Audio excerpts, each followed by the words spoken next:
नमस्कार। ब्रेक के बाद दर्शकों आप सभी का बहुत बहुत मैं स्वागत करती हूं। आप देख रहे हैं इंडिया न्यूज, आपके साथ मैं सृष्टि मिश्रा। रात के 10:30 बज चुके हैं और बुलेटिन की शुरुआत एक अहम खबर के साथ करते हैं। मिस्र की ग्रेट पिरामिड ऑफ गीजा से जुड़ी एक नई खोज ने 4500 साल पुराने रहस्य को फिर से चर्चा में ला दिया है। वो क्या है? वो ये है कि पिरामिड के अंदर एक बेहद संकरे हिडन पैसेज की पड़ताल के दौरान रोबोट एक शील्ड स्टोर डोर तक पहुंचा। इसके पीछे क्या है, इसका जवाब अभी वैज्ञानिकों के पास नहीं है, लेकिन इस खोज ने एक बड़ा सवाल जरूर खड़ा कर दिया। क्या ग्रेट पिरामिड के अंदर अब भी ऐसे राज छिपे हैं जिनसे पूरी दुनिया अनजान है? आप ये रिपोर्ट देखकर समझिए। देखिए, मिस्र की ग्रेट पिरामिड ऑफ गीजा दुनिया के सबसे प्राचीन और रहस्यमयी मॉन्यूमेंट्स में से एक।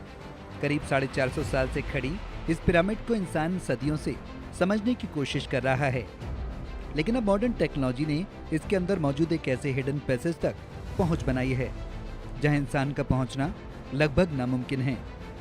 एक रोबोट को पिरामिड के अंदर मौजूद बेहद संकरे पैसेज में भेजा गया। रोबोट आगे बढ़ता गया और आखिरकार एक सील्ड स्टोन डोर के सामने जाकर रुक गया। यानी हजारों साल से बंद एक रास्ता और उसके ठीक सामने आज की टेक्नोलॉजी। सवाल है, इस दरवाजे के पीछे आखिर क्या है? सबसे पहले समझते हैं इस नई डिस्कवरी की शुरुआत कैसे हुई। रिसर्चर्स ने पिरामिड की दीवारों को तोड़कर या ड्रिलिंग करके अंदर जाने की कोशिश नहीं की। इसकी बजाय इस्तेमाल की गई मॉडर्न इमेजिंग टेक्नोलॉजी और रोबोटिक्स।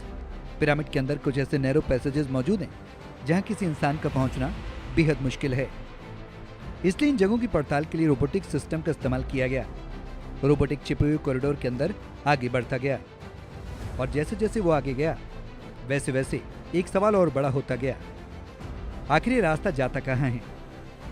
बताया गया है कि रोबोट करीब 30 मीटर लंबे हिडन पैसेज तक पहुंचा।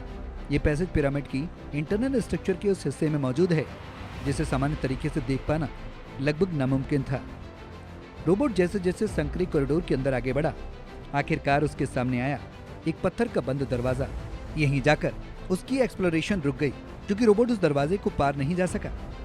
और अब यही सील्ड बैरियर पूरी खोज का सबसे बड़ा सवाल बन गया। अगर ये रास्ता हजारों साल से बंद है तो इसके उस पार आखिर क्या है?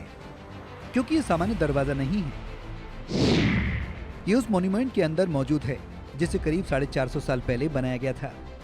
यानी जिस स्ट्रक्चर को आज रोबोट एक्सप्लोर कर रहा है उसका ये हिस्सा हजारों साल से इंसानी पहुंच से बाहर रहा हो सकता है।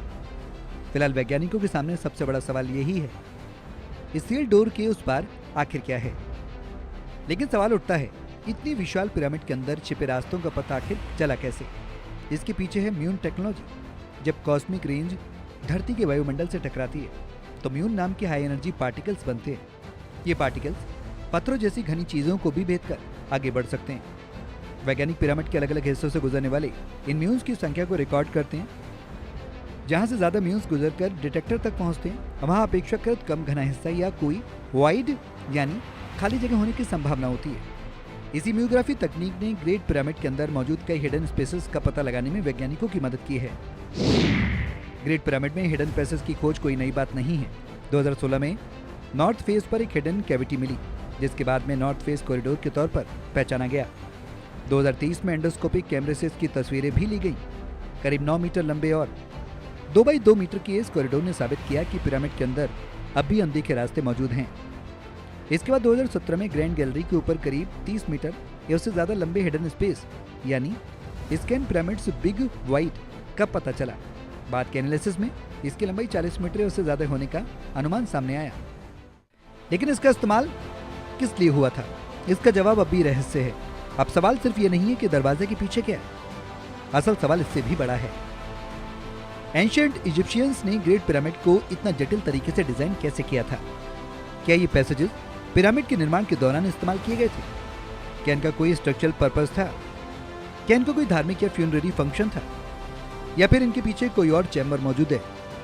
आर्कियोलॉजिस्ट के लिए यही सबसे अहम मिस्ट्री है, क्योंकि अगर इस सील्ड डोर के पीछे कोई नया आर्किटेक्चरल स्पेस मिलता है तो इससे फेरो खुफू की पिरामिड के डिजाइन और उसके निर्माण की तकनीक को समझने में बेहद अहम नई जानकारी मिल सकती है। सोशल मीडिया पर ऐसी खबरों के साथ सबसे पहला सवाल उठता है, क्या इस सील्ड डोर के पीछे फेरो खुफू का खजाना छिपा है? लेकिन फिलहाल इसका कोई ठोस एविडेंस नहीं है। ग्रेट पिरामिड को फेरो खुफू का रॉयल फ्यूनररी मॉन्यूमेंट माना जाता है, लेकिन खुफू की मम्मी आज तक नहीं मिली। और यही इस खोज को इतना फैसिनेटिंग बनाता है।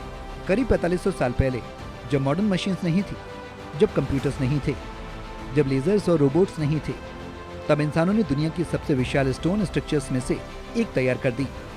और आज हजारों साल बाद हम उसी स्ट्रक्चर के अंदर छिपे रास्तों को समझने के लिए robots, cosmic particles, radar, ultrasound और एडवांस स्कैनिंग टेक्नोलॉजी का इस्तेमाल कर रहे हैं। फिर भी एक छोटा सा स्टोन डोर आज की टेक्नोलॉजी को भी रोक देता है। लेकिन दरवाजे के उस पार क्या है? इसका जवाब अभी भी पिरामिड के अंदर ही बंद है। और अगर आने वाली एक्सप्लोरेशन इस सील्ड बैरियर के पीछे कोई नया चैम्बर या आर्किटेक्चरल स्ट्रक्चर साबित करती है, तो ग्रेट पिरामिड की कहानी में एक और बड़ा अध्याय जुड़ सकता है। यानी मिस्र का ये पिरामिड आज भी अपने राज पूरी तरह खोलने को तैयार नहीं है। Bureau report, India news. और आगे बढ़ते हैं। 15 अगस्त को लेकर